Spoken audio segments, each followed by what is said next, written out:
Hello, welcome to Financial Insider Weekly. I'm your host, Michael Gray, CPA.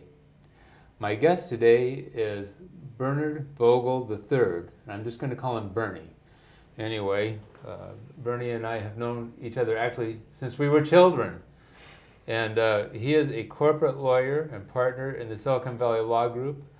He's worked with that firm since 2000 and has a total of about 25 years of experience as an attorney.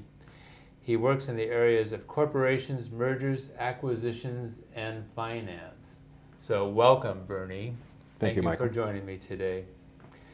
Today, Bernie and I are going to be talking about the choice of form of doing a business. And this is an important topic, especially when you're first starting a small business. And so I have to let you know, though, that, again, we're covering just a few highlights of an enormous area of tax law and the rules related to choosing the form of doing a business. And so this is a bare starting point, learning about some of the issues. And so we want you to get qualified tax and legal advice. This discussion will focus on California law. Bernie is a California lawyer. I'm a California CPA. And the rules are going to vary somewhat for other states. So, with that, we'll get started. Bernie, when you're starting a business, most people think of starting a corporation. Oh, I'm starting my business, got to get a corporation. Is that really usually the best choice? Well, Michael, as you well know, it's not necessarily true. There's many legal entities in California, and each one of them is most appropriate for different situations. We have S corporations, C corporations, we have limited liability companies, we have general partnerships, limited partnerships, sole proprietors, and limited liability partnerships. Not all of them are applicable for each situation, and we need to carefully evaluate what the goals and objectives and the tax ramifications are for the particular individual or individuals. Mm-hmm. Okay. And I guess the one that we always want to point up as real estate. So awful corporation entity, because as we may talk about later, corporations they're subject to a tax when assets are taken out, and this is a very bad place to hold real estate in corporations. So there's other entities that are much more appropriate. Okay. Sometimes also the legal entities can be used in combination and even get a better situation and get best of all worlds from each type of legal entity. Right. So anyway, so if you have let's say a motel or a hotel, so the chances are that Hyatt doesn't own those hotels and its corporations. Those are being held in some other type of an entity, but the management may be actually happening, because that's probably a franchise operation, and then, anyway, so you may have several different entities that are involved. Absolutely. With that type of an operation. Okay, so there is this area of confusion. Okay, most of us might think it's a corporation, but tax-wise, we have corporations that are taxed in different ways. We have C corporations and S corporations. So how do they work, and what are they best suited for? Well, let's first step back. First of all, a corporation is a legal entity in which the owners, shareholders, have limited liability, mm-hmm. which is wonderful, which is what we all seek for. Mm-hmm. However, there are ways of making elections and to either be taxed as an S corporation or a C corporation. The first thing, let's talk about the C corporation. Okay. The C corporation is a corporation in which the entity itself is taxed. Mm-hmm. And when the corporation makes distributions to its shareholders in the form of dividends or distributions, there is also a tax. Yes. Ergo, the concept of the double tax. We get taxed at a corporate level and we get taxed at the shareholder level, which is not exactly what we want all the time, particularly for smaller businesses.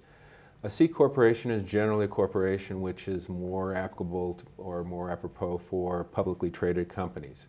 It has a lot of flexibility in terms of how we structure it for finance purposes. Mm-hmm. An S corporation, on the other hand, has some interesting tax ramifications. One, The S corporation has the benefit of the limited liability, like a C corporation, but the income is deemed to be earned by the shareholders pro rata based upon their stock ownership. Mm-hmm.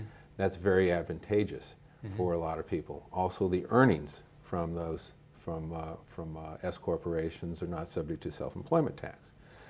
One of the problems, though, with S corporations is that that has a limitation on the number of shareholders, has a limitation of the type of shareholders, and it has a limitation of the type of stock. Let's go through them.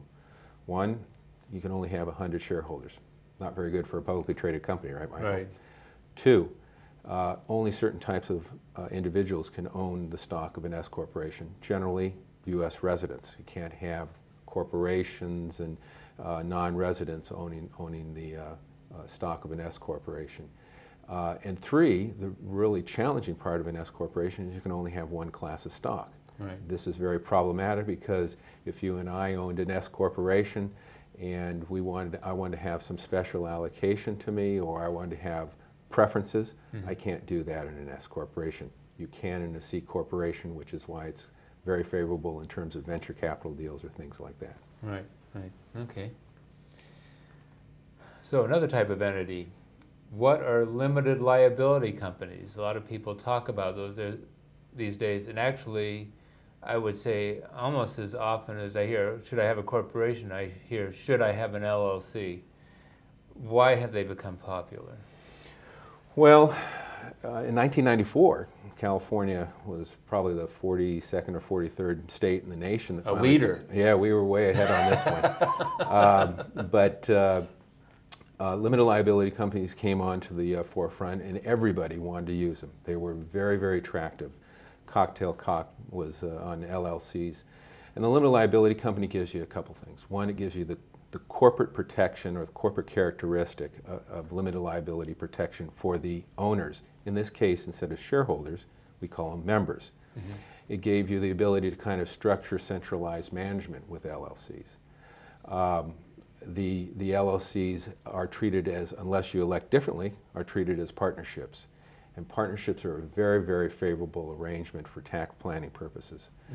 Mm-hmm. With an LLC, we can do pass-through of income to the members, much like the S corporation, but we can have different types of pass-throughs. We can have you get the income or the distributions first before me, or I can get a preferred return on my investment. I can get 8% of my money before you get anything. Mm-hmm. So there's a lot more flexibility with the LLCs.